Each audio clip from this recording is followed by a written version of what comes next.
Olá pessoal, tudo bem com vocês? Vamos aqui falar um pouco da calculadora raster, né?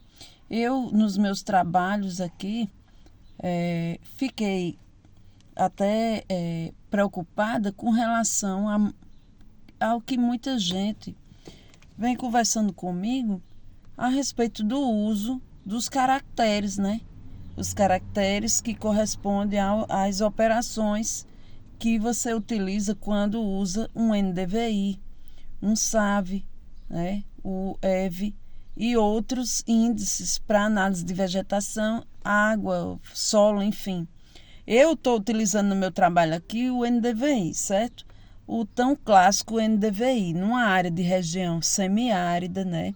Como vocês podem observar, utilizei as bandas do Sentinel, mas também utilizei nesse meu trabalho o do Landsat também, né?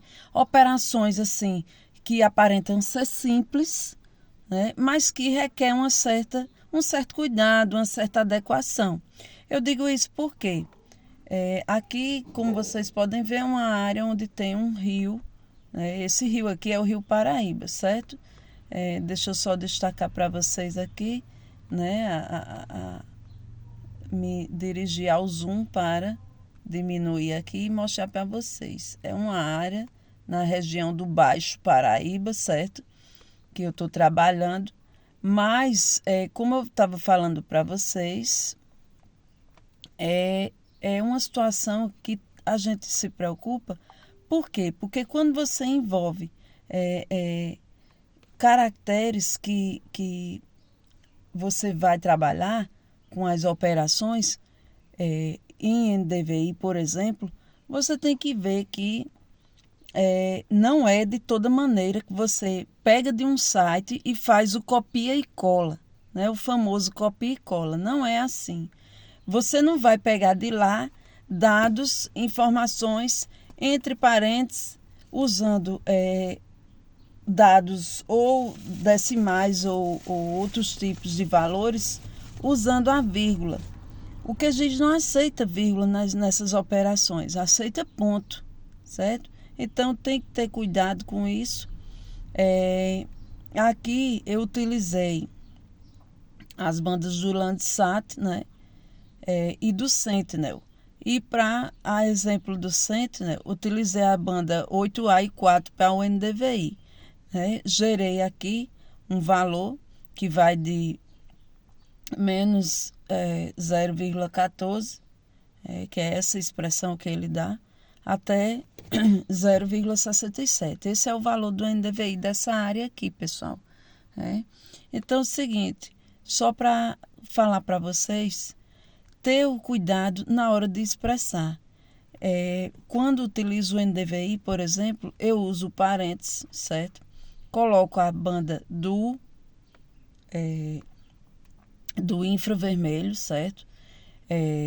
Temos que ter o cuidado com os cálculos, né? Porque o NDVI você expressa o infravermelho menos o vermelho dividido pelo infravermelho mais o vermelho.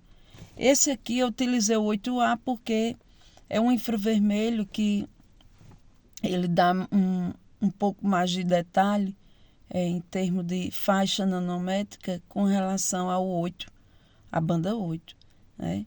Vamos colocar aqui, ó, somente para ilustrar. Eu fecho o parênteses, certo? Vamos só consertar aqui. Eu fecho o parêntese, certo? Coloco a divisão, né?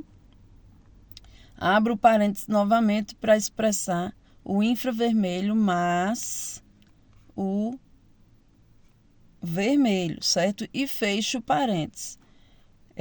Na hora de inserir um valor, por exemplo, quando você está trabalhando com o SAV. Né? O SAV, a gente vê que existe o valor do L, que ele faz o cálculo de ajuste em relação ao solo, né? Então, ele vai de 0,5 a 1,5 e que você tem que utilizar o ponto e não a vírgula. Ter esse cuidado. E aqui na camada de saída, veja que está em GeoTIFF, mas aí você pode usar qualquer saída para o seu arquivo, né? Não esquecer disso, né? Isso não é engessado, não só tem GeoTIFF, tem outros tipos de formatos que você pode escolher, certo?